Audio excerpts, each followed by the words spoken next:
بسم اللہ الرحمن الرحیم۔ وضو میں رہا کرو، اس سے گناہ کم ہوتے رہتے ہیں۔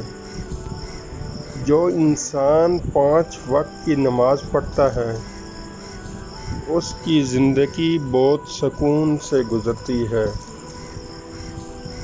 جن لوگوں کے پاس جا کر آپ کو احساس کمتری ہو، کیا وہ لوگ آپ کے اپنے ہوتے ہیں؟